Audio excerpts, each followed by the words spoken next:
Alright, what's going on, everyone? Welcome back to the Athlete's Mind. Just real quick, I am trying to get this on Apple Music because I have had a few of you like come up and ask me and tell me to put it on Apple Music. So that's in the process. But yeah, once it's out, just follow my Instagram and I'll let you know. Today we have a very special guest, something a bit different. Javier Chadinha, one of my childhood friends. I've known him for like my whole life, so it's great to have you on. Thank you for coming on. Obviously, he's a rower, so rowing is like, I feel like such a good example for like what I'm trying to do on here. So for those of you who aren't interested in rowing, or those of you who are interested in it, I feel like you can take something away from this because Javier has a big experience in rowing, and obviously you have a lot of good stuff to say, which I'm going to be asking you some questions today. So we'll just get straight into it. And how did you get into rowing? Well, for the boys at TC, if they know Trinity College. Yeah. We kind of do the tradition where when it's someone's birthday, we all slap the tables and it makes like a really loud noise. And so one day I was walking into school and I was like, oh, what's this like really loud banging noise?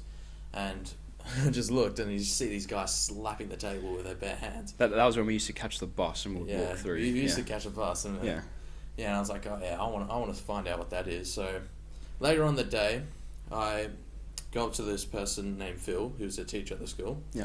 And I talked to him about it. I'm like, why were the kids, slapping the benches so hard? And it's like, oh yeah, it's a birthday tradition. I'm like, yeah, I want to be a part of that.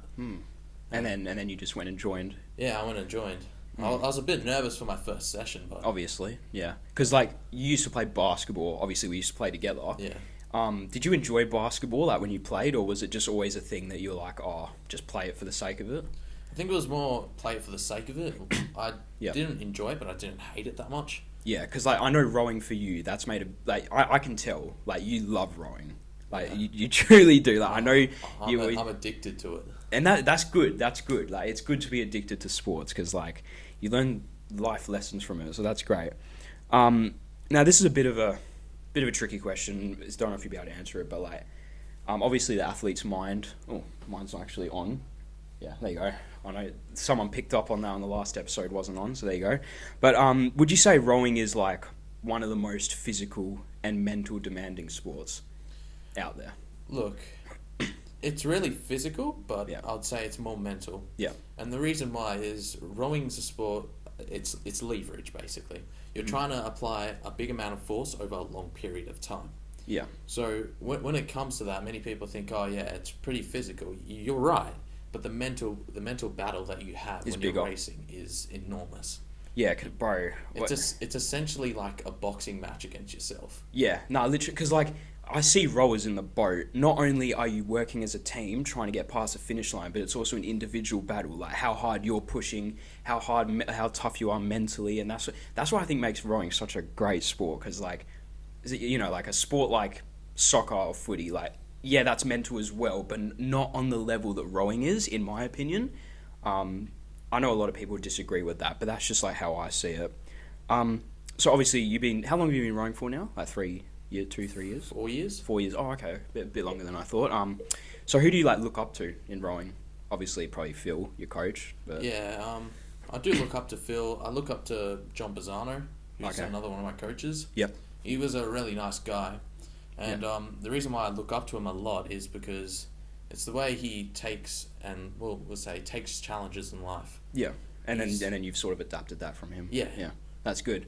Because every day I walk past the rowing shed, the culture there's great, and I know it's so important no matter what sport you're doing to have a really good coach. And I know Phil. I don't know what's his name again? Sorry, John.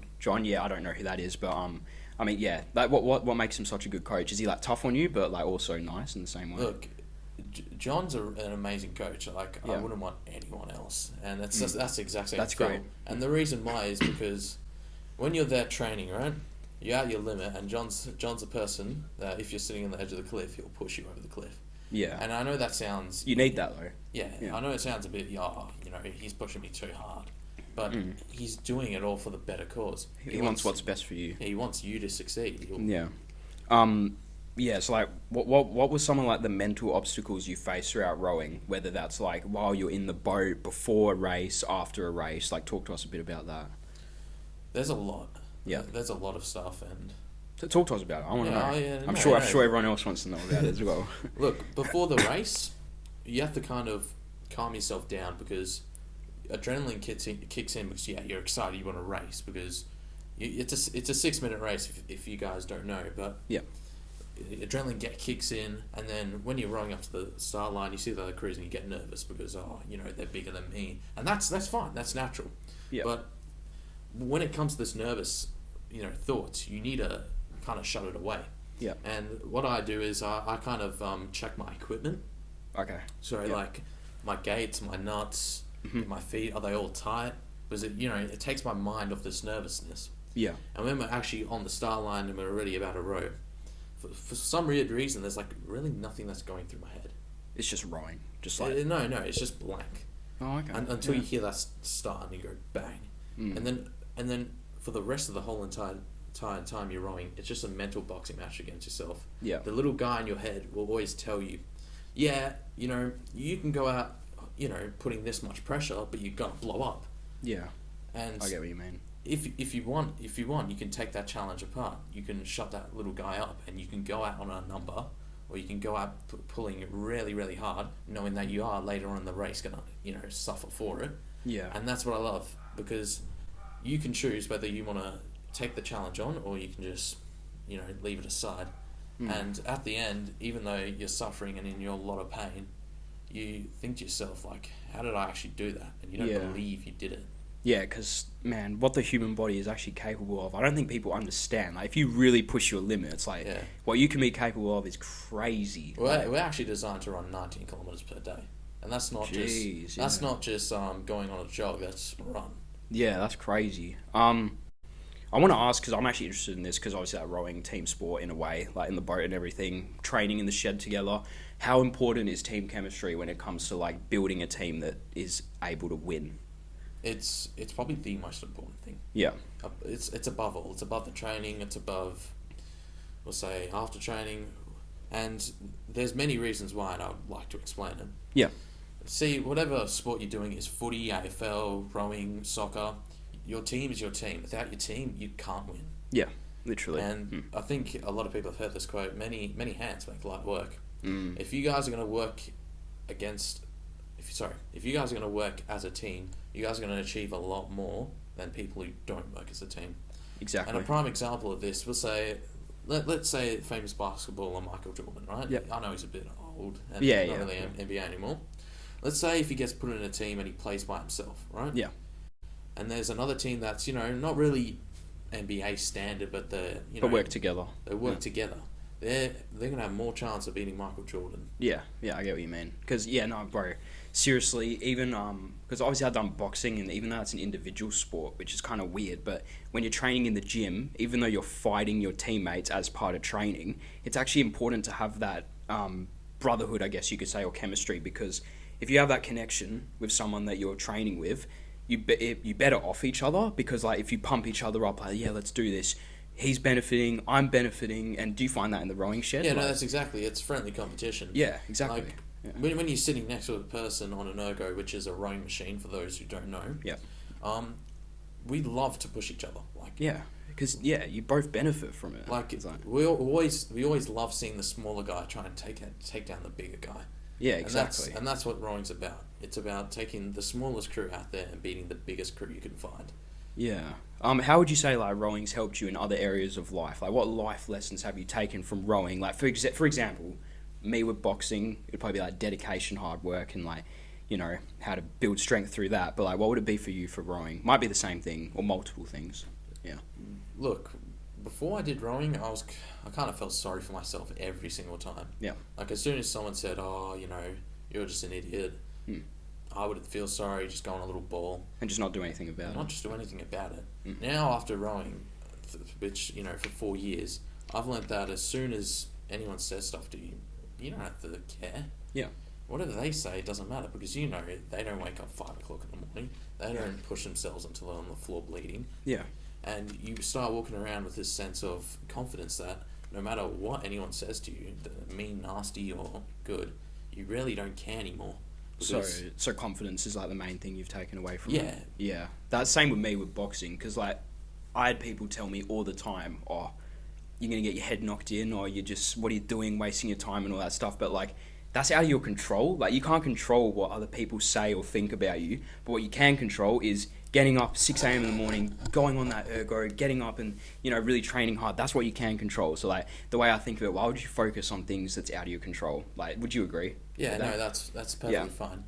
And that's probably the most important thing I've taken from rowing. Yeah. Is once you start realizing that, if you stop caring about what people think and you start doing what you want to do and start controlling your future, you're going to get far further than you ever will be caring about what other people think about you. Yeah, and so, like, obviously it's easier said than done. Like, you're always going to have haters, but if you can really block that out, you will go far in life. Not even in just sport, but just life in general. I think that's why it's so important. Yeah, it's like a universal skill. It's like literally, yeah. It'll help you, with your business, getting a girlfriend. Yeah, literally. Nah, you're not wrong. I'm not wrong, but yeah, it's a very universal skill that's important. It's sort of interesting you bring that up because, like, with like, getting a girlfriend, like, obviously with boxing, before I started that, I was like really shy, not really, like you said, not really confident, felt sorry for myself. But the way I looked at it, after like 2-3 months getting in the ring, I was like, damn, if I can get in the ring, fight a guy that's bigger than me, then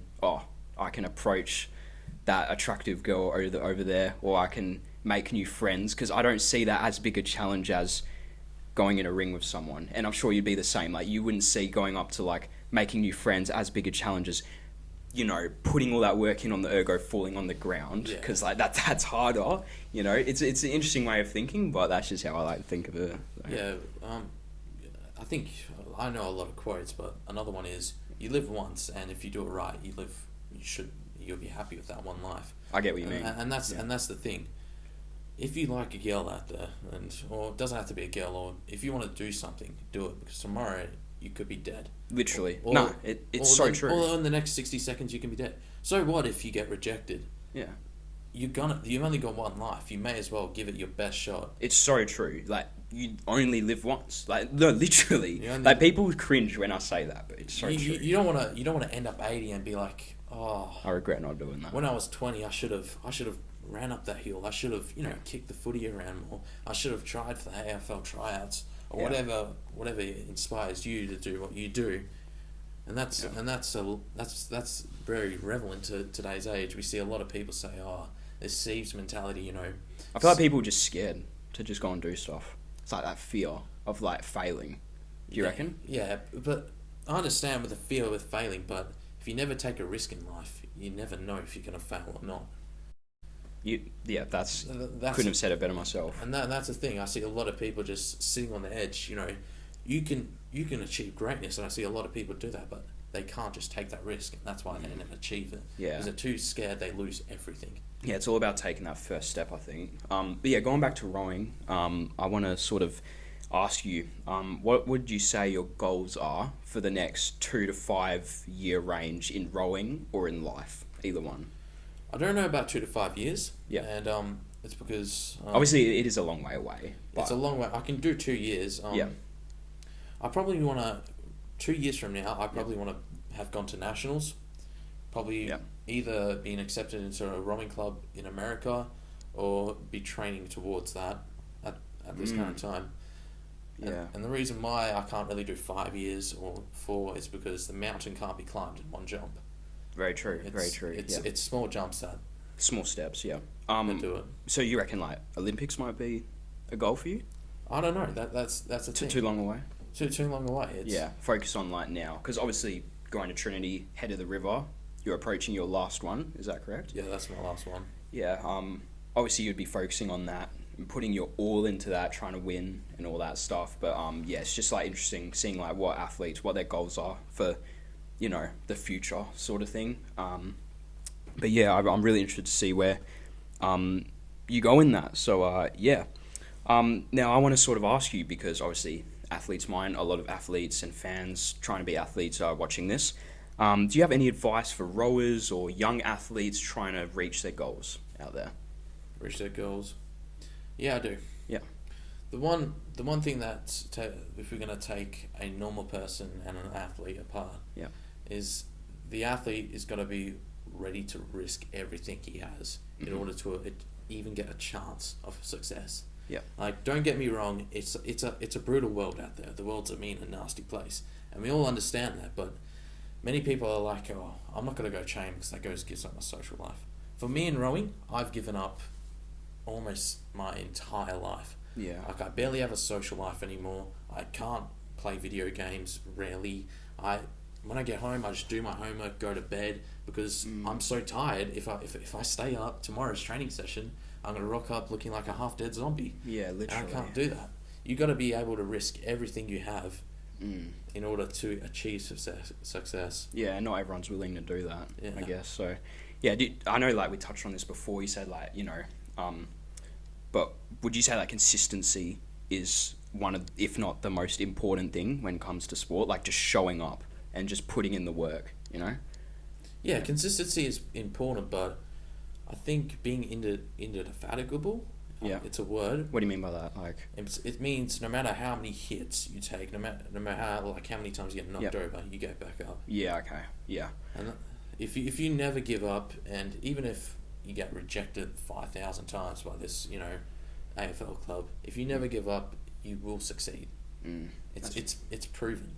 Yeah, that's a good way of thinking. And obviously, like, motivation plays a role in that. So, what keeps you motivated throughout rowing? Because I'm sure there's been days where you're just like, oh, I'm just not feeling like going to training today. I'm just exhausted. Like, what keeps you, like, motivated and like, nah, let's just go and do it? Like, getting out of bed. There's two main things: the brotherhood. Yep. And weirdly enough, the pain. And I'll touch base on that. But first, I'll talk about the brotherhood. Yeah. If you rock up to a training and you're like, oh, I'm not really going to put 100% effort today, I'm not feeling too well, you're not just affecting you. Yeah. You're affecting everyone else. Because, once again, it's a team sport. If one person is not all together or putting 100%, you will feel it. Because, like the saying, you're as strong as your weakest link. Exactly. Sort of that you are thing. strong as your weakest link. Yeah. And my second piece of motivation is, I don't know why, but when I joined rowing at first, I hated it. And that's because there's a lot of pain when it comes to it. But funny enough, I've chosen to like pain, and that's a decision I've made. It's a mental decision. Yeah. And when I'm hurting on the floor, I'm struggling there and everything, but I like it because I know tomorrow I'm gonna wake up feeling really good about it, knowing that I've just done something that if I tell people, they wouldn't believe me. Literally, because there's so many people out there that they just don't get it. Like, and rowing is a great example because of the physical, that you put your body through is on another level, and you tell people, and then they're like, "Well, why are you doing that?" Like, it's just like, why would you want to do that? Why would you wake up 5 in the morning? Why would you, But it's what you almost can't explain it, because that was the same with me with boxing. Like, I loved boxing, and obviously, like, getting hit in the face does suck, but like, I loved the pain because like. But then people would say to me, well, what are you doing? You're getting your head punched. So how can you enjoy that? But you just can't explain it. It's just one of those things that you're like... You have to experience it yourself. Yeah, literally. You have to find it out yourself. That's a better way of saying it. Yeah. Rowing looks like a really easy sport. But it's not, because you don't see what goes on behind the scenes. Like, if you ever seen a rowing boat row, it's like 1 second up the slide, you're in, you're out, in. And it just looks like, they're just doing it really easy. But until you actually try it. Until you actually try it. Yeah. Yeah, because, I mean... And that's the same with boxing. It looks, it looks like you're hitting yourselves with teddies. But basically, it's a... Yeah, bro, that first time I actually copped a proper hit, I was like, damn. I was like, okay, shit, that's like... it's a bit of a shock at first, but then you get used to it. But yeah, a bit of a fun question here. Yeah, I think I already know the answer to this, but if you could be any athlete in the world, past or present, who would it be and why? It doesn't have to be a rower. Yeah, but there's a lot of good athletes out there. Yeah, just your main one, if you could pick, It would probably be Rowan James. Okay. And his younger brother goes to school, but Rowan, he's an Australian. Is that Marcus's brother? Yeah, it's Marcus's brother. Marcus James, if you're watching, shout out. And the reason why I picked Rowan is because he's an amazing person. Yeah. He's probably the nicest guy you'll ever meet. And when you see him row, his stroke, or what I mean by stroke is the way he moves up and down the slide and he rows. It's like a picture of art. He does it. He does it really, really well. Yeah. And I've got a great respect for that man because I know how long it takes to get where he's at. Because, from the sounds of it, not only is he a phenomenal athlete, but he's a great person, and that's so important when it comes to sport, I think, anyway. You can have, like, a cocky bloke who's just, like, an amazing athlete, but just cocky. I wouldn't want him. But if it's, like, someone who's, like, willing to go that extra mile and nice to others and all that stuff, it's just great, really. But I think you mentioned to me because obviously childhood friend, we message that all the time. You mentioned to me that you look up to a South African rower, James Thompson. Yeah. Yeah, and I just sort of want to talk to you about him because he's South African rower, and your ethnicity, you have a bit of South Africa. Is that why you look up to Portuguese? him? No, not really. It's because James, we'll call him that. Which is his name, but like. The reason why is because I was watching I think it was 2016 Aths race, and he was in it. Yep. And they were down by 2 boat lengths, which what that means is if you take a boat, you put another boat aside it, that's a boat length. Oh, okay. So they were down. So at the current moment, they're losing. Yep. And it comes into the last 500 meters, and he's still losing, but he's still trying. Mm-hmm. And that's the thing. It comes in the last 250, still losing. Last 100, the people in front of him catches a crab, and what a crab means is when your oar flips upside down in the water, it stops your entire boat. Oh, okay. And he wins. Wow. That's phenomenal, isn't it? Was he the same guy? I might be mistaken, but I remember you told me about some guy that was rowing, and his coach on a dinghy ran him over. Or so. Is that the same guy, or is that a different guy? No, that's a different guy. That's a different guy. I forgot his name, but did you want to tell us the story of that one? I'll tell you the story of that one. This one's from Phil, but I can't remember the guy's name. So he was a sculler, right? So that means he was a single one person. One person. Yeah. Right. So he was practicing, right? And his coach comes up to him and he's like, "I want you. We're gonna do a time trial, right? Which it's like a test. I want you to go out 10 hardest strokes you can ever do." He goes out 10 hardest strokes. His coach says 10 hard again and again and again and again, and he doesn't stop, and his dinghy's right behind him, right? And so he does this for the first time. He pulls 30 seconds off his personal best, and that's insane, right? Wow. Yeah. Second session, he does it again, 10 seconds. Third session, gets another 15. So he goes to nationals, right? And in the race, it's the first 500 meters. He's winning, right? He pulls out in front, and so when you pull out in front, you're obviously going to relax a little because he wasn't going as hard as he could. So his coach gets in the dinghy, comes over and runs him over because he wasn't going as hard as he can. Mate, I don't know how I feel about that because there's levels to coaching. I feel like that's crossing the line. What do you think? But both of them were insane people. Yeah, that's. Oh my God, no, I'm not saying it's insane and it's insult. His coach really knew what his potential was, and when he shot up to the day, and when he just got out in front and he just sat there, I think. Oh my God. I think he just got really pissed off. He ran him over. He ran him over. That is crazy. I think we'll cut it there. Do you have any questions for me or anyone? Really, any advice? Anything you want to say before we go? Could I share one personal experience? Sure. Yeah, go ahead. There was this one race I was in.